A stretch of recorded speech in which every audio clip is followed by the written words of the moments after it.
Dios les bendiga, soy el pastor Gilberto Gutiérrez de la Iglesia Bautista Ores de México DF. Me da mucho gusto saludarlos en este lunes 22 de mayo 2017. Estamos ahora para estudiar el Salmo 75, dos caminos a escoger, le llamaremos a este salmo. Dios abate al malo y exalta al justo, al músico principal sobre no destruyas, Salmo de Asaf, cántico.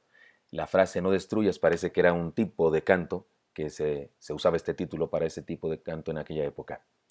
Estamos ante un salmo peculiar. Parecería que se trata de un popurrí de otros salmos. Dice ideas sueltas, algunas de las cuales no se relacionan con las anteriores ni con las posteriores, pero podemos encontrar la respuesta a dos preguntas. ¿Quién es Dios? ¿Y qué debemos hacer al respecto? ¿Qué debemos escoger al respecto de este conocimiento? Reflexionemos en lo que nos presenta. Primeramente nos muestra algunos rasgos del carácter de Dios. Dice el versículo 1, gracias te damos, oh Dios, gracias te damos, pues cercano está tu nombre, los hombres cuentan tus maravillas. Dios es un Dios cercano, primera característica. Esta es una gran revelación para este momento histórico, cuando se escribe el Salmo.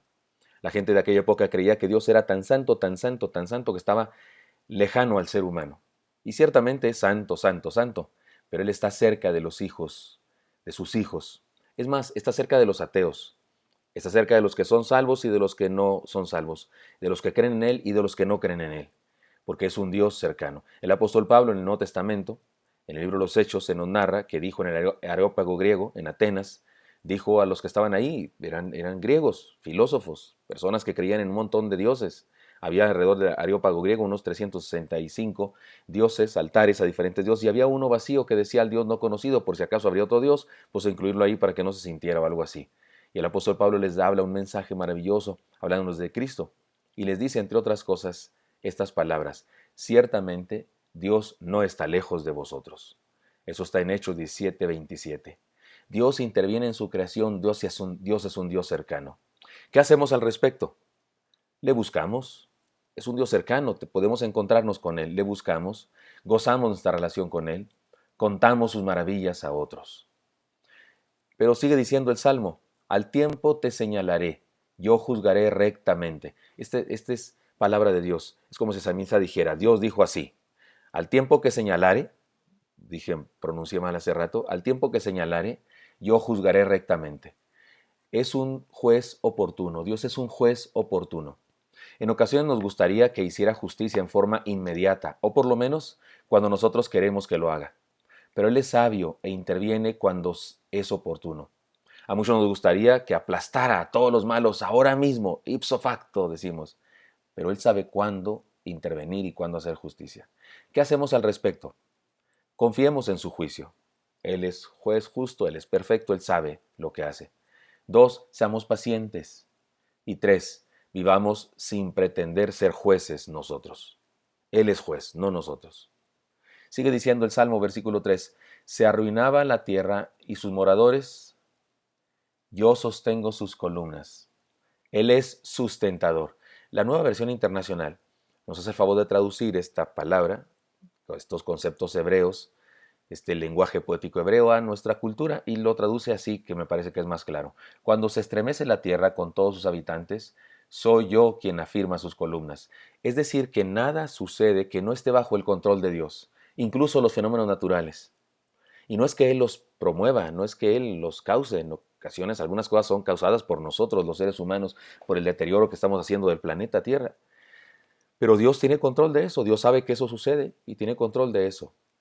En el Nuevo Testamento vemos al Señor calmando la tormenta y a los discípulos los vemos diciendo, ¿quién es este que hasta los vientos y el mar le obedecen? Él tiene el control de todo cuanto existe. ¿Qué hacemos al respecto? Descansemos en Él, no temamos, esperemos en su salvación oportuna. Ahora, hay un intermedio aquí en el Salmo que nos dice lo que no debemos hacer. Versículo 4 dice, dije a los insensatos, no os infatuéis, y a los impíos, no os enorgullezcáis. ¿Qué no hacer? ¿Ante quién es Dios? No pretendamos que no lo necesitamos. Sí lo necesitamos, pero hay gente que pretende o hace como que no lo necesita. Todos lo necesitamos con urgencia y quienes creen que no lo necesitan son quienes más lo necesitan, porque además de que lo necesitan, todavía son insensatos y son incapaces, son ignorantes de que lo necesitan. Así que están más necesitados que cualquiera. Todos los demás por lo menos sabemos que lo necesitamos. Otra cosa que no hacer, no mostremos la arrogancia de ignorarle. Hay quienes creen que si no creen en Dios y si no creen con mucha sinceridad, ya Dios no existe. Qué equivocados están. No podemos hacernos los desentendidos ante Dios. Él es alguien ante el cual no podemos ser neutros. O le rechazamos para condenación, por cierto, o le aceptamos para vida eterna, pero no podemos permanecer sin decisión. Versículo 5 dice, no hagáis alarde de vuestro poder, no habléis con cerviz erguida. ¿Qué no hacer? No nos creamos capaces o completos espiritualmente, como si no necesitáramos de Dios. Ninguno de nosotros está como... Hay quienes dicen, yo no soy tan malo, seguramente me voy a decir porque yo no soy tan malo, no he robado a nadie, no he matado a nadie. Todos somos pecadores, por favor. Y no nos creamos capaces espiritualmente. No seamos altivos, otra cosa que no hacer. No seamos altivos. Ante Dios, la única actitud correcta es la humildad. Regresamos a otros rasgos de su carácter después de esta serie de versículos que nos dicen lo que no hacer ante Dios. Otros rasgos de su carácter. Versículos 6 y 7 dicen así, porque ni de oriente, ni de occidente, ni del desierto viene el enaltecimiento, mas Dios es juez. A este humilla y a aquel enaltece. Él es soberano, Dios es soberano. Es decir, Él decide las cosas. Tiene todo en sus manos, tiene todo el poder. No es útil que usted y yo andemos buscando otros poderes, otras fuentes de autoridad. Él tiene toda la autoridad. ¿Qué hacemos al respecto? Escojamos el camino correcto, el camino de la fe, de creer en Él, de seguirle, de obedecerle. Y aceptemos su voluntad y confiemos siempre en su restauración. Uno de los problemas más serios del ser humano es la incapacidad de manejar la frustración. Queremos que las cosas sucedan como nosotros queremos y cuando nosotros queremos. Y si algo no sale exactamente como planeamos o como lo esperamos, nos ponemos bravos, nos amargamos, nos molestamos muchísimo. La mejor manera de vivir es aceptar la voluntad de Dios, porque Él es soberano, nosotros no. Versículo 8 dice, porque el cáliz está en la mano de Jehová, y el vino está fermentado, lleno de mistura, y Él derrama del mismo. Hasta el fondo lo apurarán y lo beberán todos los impíos de la tierra. Aquí habla de un castigo, así como el cáliz que bebió el Señor Jesucristo en su pasión por nosotros, habla de un cáliz así, de una situación de juicio sobre la vida. Él es implacable, es lo que nos dice el Salmo. Este atributo nos resulta difícil de aceptar o entender porque nuestra imagen de Dios siempre es de un Dios de amor, de misericordia, de gracia, y tenemos razón, así es Dios. Pero también es implacable con quienes rechazan su amor, su misericordia y su gracia. Es decir, no se puede estar en contra de Dios, rechazarlo, ignorarlo y pasarla bien, no se puede. Él es implacable. ¿Qué hacemos al respecto?